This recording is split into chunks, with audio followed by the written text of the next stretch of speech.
Okay, folks, welcome back to another episode of Not Funny Guys Presents Go Teen Venture. We're chugging along right along here in Season 4, Part 1. In fact, today we'll be wrapping that up, but we will not be done. Unlike those of us who watched this when it originally came out, we don't have to wait months to jump right back in and watch more.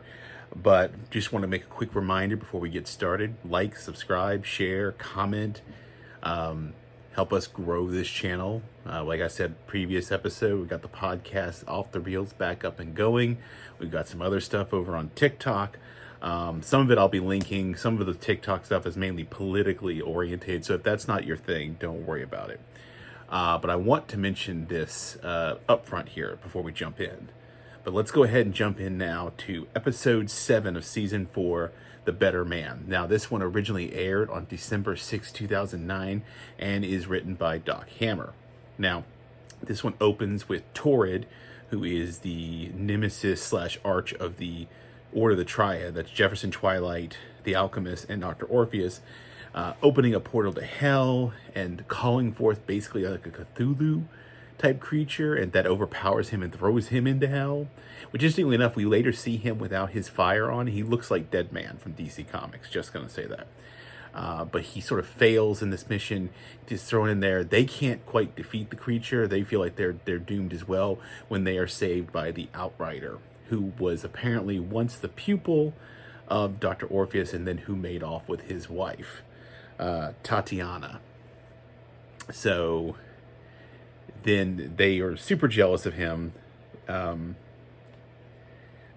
Before he even got there, the alchemist tried to defeat the Cthulhu-like creature by yelling at it, which was pretty funny. And then he disappears. Of course, Outrider leaves with his horse, Black Lightning, and then Dr. Venture screams, "That's the man who stole my wife." We go back to the Venture compound where apparently Orpheus is trying to, what looks like a lawn sale, a yard sale. It's actually him trying to summon a gateway to the second realm, aka hell, because he's jealous of the Outrider. Dean gets dressed up because Triana's out there. We finally see some progress in their relationship, just not the way you think it's going to go. Hank has this whole discussion with the alchemist about being gay and somehow thinking that means that his downstairs area is weird. And then he gets basically criticized for not being very PC. And he's like, I know nothing. And then, of course, Dr. O is very jealous. He goes to see his master, and his master has chosen to dress in the form of his now ex-wife, Tatiana. He, of course, still thinks... Of course, Dean's still thinking about Dean again. He still thinks he has a chance with Triana. She really only sees him as a friend.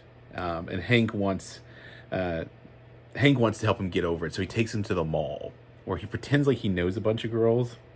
It's really stupid. He's a loser. He's giving Dean really bad advice, too. And then, of course, he tells him to pull down his pants a bit, muff up his hair. And he says he looks like Rufio from the movie Hook. And then Hank whispers to him, "You are the pan." Fun little reference there. Of course, Triana overhears her father and the order in her room because the gateway to his master is in her parents' in her closet. And before we get to that, I should go back real quickly. When they were doing some training after their incident with the Torrid, Jefferson Twilight is killing some cutouts, and one of them is Dormammu from Marvel Comics. Just want to mention that real quickly. Back to this. They find Triana basically overhears them, finds a way into the closet, and ends up seeing the master disguised as like an older version of Dean, who she's apparently now married, and they have like a deformed baby because he's been genetically cloned so many times. He has like genetic soup to pass on, like terrible. Meanwhile, Torrid has escaped the. They go to Torrid's. The Triad goes to Torrid's originally portal. They hide when basically Torrid falls out. He's pursued by the Knight Rider. The Torrid then attacks Knight Rider and actually causes him to fall into a coma where he's apparently sent him to hell. Back at the mall, Hank and Dean run into Dermot, and Dermot actually gives some solid relationship advice, and Dermot gives good advice, and they're like, "What happened? Did hell freeze over?" Because Dean's off talking to a girl and all fun stuff. The Triad are basically trying to help free the Knight Rider. They found the Eye of Osiris he's implanted in his head, which apparently is how he shortcutted some of the magic, because he used to be Orpheus's student. Orpheus is like, he was never this good. And they do this because they basically get Billy to come help perform the surgery. And apparently they in order to summon themselves into this sort of end up in this astral plane, Dr. Orpheus tells them to discuss the worst things they've ever seen, and boy, they come up with some terrible ones. I will not repeat them. You should go watch that. They end up in hell with the Outrider, and only because Jefferson Twilight is stuck between worlds and is able to pull them out. So apparently for once he actually has some magical power. Not really. The Master reveals to Triana that she does have the gift, because otherwise she wouldn't be able to come here, and that she needs to let Dean go, just flat out, and go live with her mother and train to be a sorceress. Dean's now got some weird confidence, and so he and Triana have this talk in the afterwards when she's getting ready to leave, where he's like, well, we shouldn't do long-term things. And then she kisses him, and he's like, oh, well, maybe we can make it work. No. So we finally have some anticlimactic resolution, but we're not actually done with that relationship quite yet, because jealousy will rear its head, and Dean is not over her, of course. But that brings us to the end of the episode, and Jefferson Twilight is still somehow thinking he's got magical skills just because one time he managed to help pull them out of help from being stuck in between. But go figure. All right, so let's now move on to episode 8.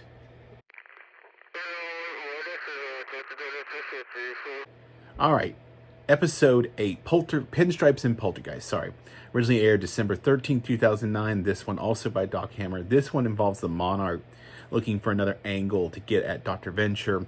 Also, 21 is now talking to the ghost of 24, not just his skull, but apparently he's seeing a ghost version of him, and he's asking him all kinds of questions. At one point, he asks him about the meaning of the life, and he says the color 12.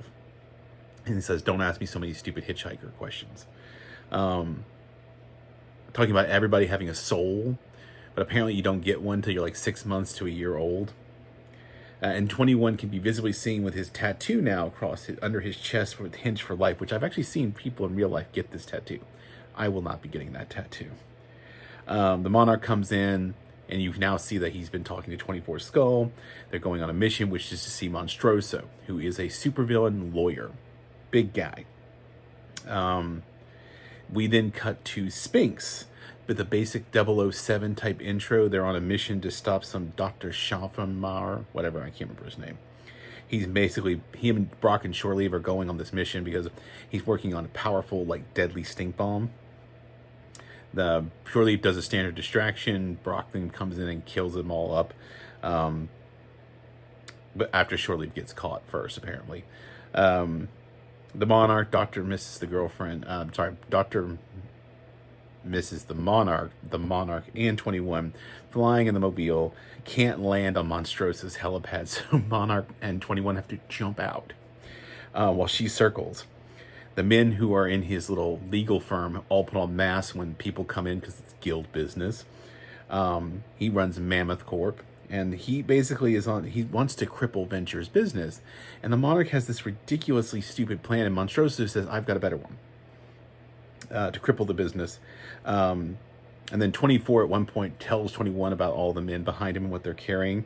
And so he disarms them. And for some reason, Monstroso keeps offering them cigars until Monarch basically said, fine, I'll take one. We later come to find out that Monstroso's plan is to steal both the Venture compound and the Monarch's money and stuff underneath them, like a rug pull. Sergeant Hatred, of course, gets mad at Rusty, who's gotten onto the computer under Hatred's login name and is apparently typing and chatting with some people who are role-playing in a messenger group. When he stumbles upon his email, where he finds out that if 70% of his stake isn't turned over to, like, do-gooding, that he will lose it for zoning violations. And this is from Mammoth Corp. This is Monstroso's play. Of course, Colonel Gathers, he's chewing out Shore Leave and Brock. They're in this thing trying to get the stink off of them, and he's mad at them for tearing up their uniforms. And then Brock rents out that, Shore Leave does it on purpose. They find out about Monstrosa's attempt to take over the Venture compound. The Monarch is waiting on Monstroso. He's now arching in this new way. When Dr. Mrs. the girlfriend basically warns him of a double cross, and 21 had taken the BlackBerry of one of the men and finds out, yes, he's going after you and Venture's material.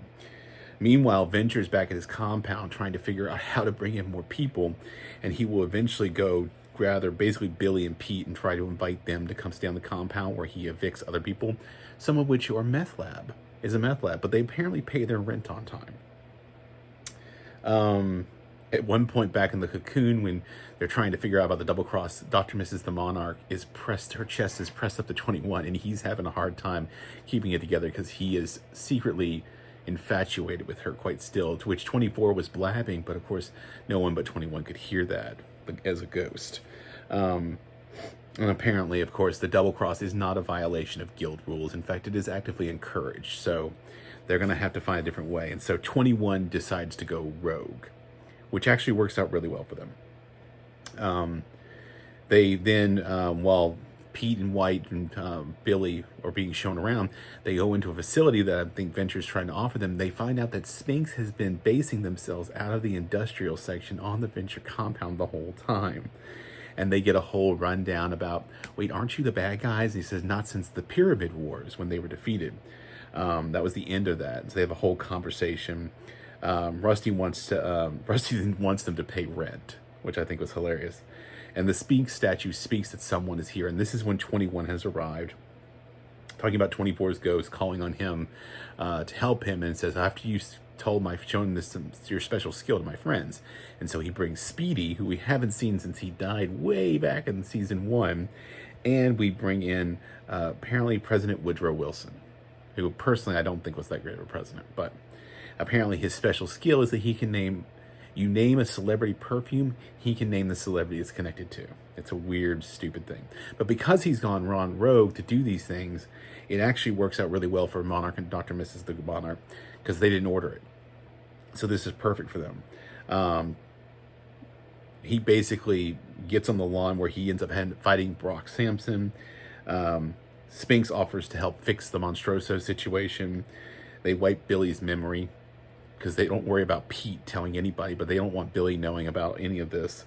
And they do the same thing to Hank and Dean, who wander into the complex as well. I love that. Finally, 21 gets woken up to 24 standing over him, giving the whole Obi-Wan speech on Hoth of, Luke, you must go to the Dagobah system and train with Yoda. He and Brock then team up, and 21 shows up dressed as a Jedi at Monstroso's office, and then he and Brock proceed to basically team up and beat up Monstroso to make him undo all this nonsense he's done. And then, of course, after we see Brock eating in the Venture kitchen, Dean walks in, says, "Goodnight, Brock," walks in, and then is shockingly like, "Brock!" Cut to credits. All right. So that brings us to the end of that episode. When we're back on Monday, and we will be back, even though we will not be waiting like apparently 9 months between the end of this episode when it originally aired and when the next episode, we will be picking right back up on season 4 with the Diving Bell versus the Butter Glider and Pomp and Circuitry. We'll be picking up with those. You don't have to wait 9 months. You'll get them on Monday. I'll see you then. So like, subscribe, share, comment, and until Monday, go Team Venture. Say not funny guys again. Not funny guys again. No, can you say not funny guys?